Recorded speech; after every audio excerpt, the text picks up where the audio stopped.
নমস্কার বন্ধুরা। আজকে আরেকটা ছোট সমস্যা তুলে ধরার চেষ্টা করছি ভিডিওর মাধ্যমে। যে সমস্ত ক্ষেত্রে দেখা যাবে যে এআই ব্যবহার করলে কোনো কর্মসংস্থান নষ্ট হবার ভয় থাকবে না এবং কর্মসংস্থান নতুন তৈরি হবার সম্ভাবনা হবে। আজকে এরকমই একটা সমস্যা বলছি, দেখবেন বহু বাড়িতে আপনার জলের ট্যাঙ্ক থাকে ছাদের উপরে। অনেকে সেটাকে সাবমার্সাল মাধ্যমে জল তুলে পূরণ করে, কেউ কেউ ট্যাপ ওয়াটারের পাইপলাইন যুক্ত করে রাখে, তার মাধ্যমে জল ট্যাঙ্কে স্টোর করা হয়।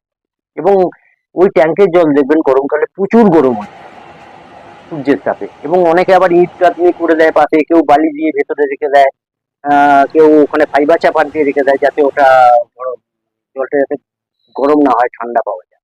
এবং ওই ট্যাঙ্ক মাধ্যমে দেখবেন যে যে সমস্ত পাইপগুলোর মাধ্যমে জলটা সাপ্লাই আছে, এই পাইপের ভেতরেও যে জলটা থাকে সেই জলটাও গরম থাকে। তো এটা আমাদের কাছে একটা সমস্যা, গরমকালে একটা সমস্যা মনে হতে পারে ছোট, কিন্তু এটা একটা সমস্যা। সেই গরম জলটাকেই আমাদের ব্যবহার করতে হয়। তার কারণটা কি? আমাদের কাছে প্রযুক্তি নেই। এই সমস্ত ক্ষেত্রে যদি এআই মানে আর্টিফিশিয়াল ইন্টেলিজেন্স ব্যবহার করে গবেষণার মাধ্যমে যদি উন্নত প্লাস্টিক বলুন, পিভিসি বলুন, এইগুলো তৈরি হয়, আর সেই প্লাস্টিক পিভিসির মাধ্যমে যদি ওই জলের ট্যাঙ্ক গুলো তৈরি হয় বা জলের পাইপলাইন গুলো তৈরি হয়, তাহলে জলটা গরম হয় না, আমরাও তাহলে গরমকালে ঠান্ডা জলটা পেতে পারি। এই সমস্ত ক্ষেত্রে যদি এআই ব্যবহার হয়, সেই ক্ষেত্রে দেখা যাবে যে এটা আমাদের পক্ষেই ভালো, এবং এতে কোনো কর্মসংস্থান নষ্ট হবার ভয় থাকছে না। এবং এটা যে আমাদের শুধু ভারতবর্ষের সমস্যা তা নয়, এটা কিন্তু সারা পৃথিবীর সমস্যা। কেননা কোনো না কোনো দেশ তাহলে যদি এই প্রযুক্তিতে থাকতো, তাহলে তারা তৈরি করে আমাদেরকে সাপ্লাই করতো।